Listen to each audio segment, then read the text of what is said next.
দৰঙৰ সোৱণশিৰি আঞ্চলিক যুৱ বিকাশ মঞ্চৰ উদ্যোগত ভোগালী বিহু উদযাপন। দৰং জিলাৰ দেৱানন্দ গাঁৱৰ অগ্ৰণী স্বেচ্ছাসেৱী অনুষ্ঠান সোৱণশিৰি আঞ্চলিক যুৱ বিকাশ মঞ্চৰ উদ্যোগত 14, 15 আৰু 16 জানুৱাৰী তাৰিখে তিনিদিনীয়া বৰ্ণাঢ্য কাৰ্যসূচীৰে ভোগালী বিহু উদযাপন কৰা হয়।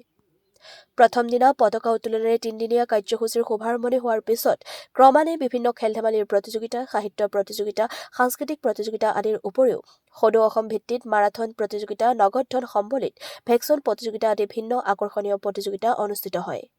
হাজৰিকাপুৰৰ পৰা মানসজ্যোতি বৰুৱাৰ ৰিপৰ্ট AN লাইভ। দৰং জিলাৰ দেৱানন্দস্থিত টিলাচুবুৰীত সোৱণশিৰি আঞ্চলিক যুৱ বিকাশ মঞ্চই বিগত কেইবছৰৰ দৰে এই বৰ্ষতো আমি নৱম বাৰ্ষিক ভোগালী উৎসৱ উদযাপন আৰু খেল ধেমালি সমাৰোহ আয়োজন কৰোঁ। ইয়াত এই অঞ্চলৰ বিভিন্ন প্ৰতিভাৰ উমান পাওঁ। বিভিন্ন প্ৰতিযোগী বিভিন্ন অঞ্চলৰ পৰা আহি ইয়াত ভিৰ কৰে আৰু তেওঁলোকে নিজৰ পাৰদৰ্শিতা প্ৰদৰ্শন কৰে।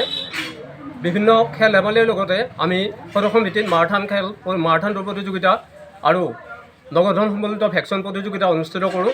এই ভেকচন প্ৰতিযোগিতাত প্ৰতিযোগীসকলে দৰ্শকক হাঁহিৰ খোৰাক দিবলৈ পাৰ্যমানে চেষ্টা কৰে আৰু তেওঁলোক সক্ষমো হয় আৰু আমি যথেষ্ট উপকৃত হোৱা বুলি ভাবিছোঁ যে নৱপ্ৰজন্মই অতি সুন্দৰকৈ আমাৰ মাজত ওলাই আহি তেওঁলোকৰ যি ভেকচন বা গীত মাত পৰিৱেশন কৰিছে তাৰ বাবে আমি নথৈ কৃতাৰ্থ হৈছোঁ আৰু ৰাইজৰ আশীষ নিৰ্মালী ক্ষীৰত লৈ আমি অনাগত দিনতো এনেদৰে এই কাৰ্যসূচীটো স্বেচ্ছাসেৱী অনুষ্ঠান হিচাপে চলাই যাবলৈ মন স্থিৰ কৰি লৈছোঁ।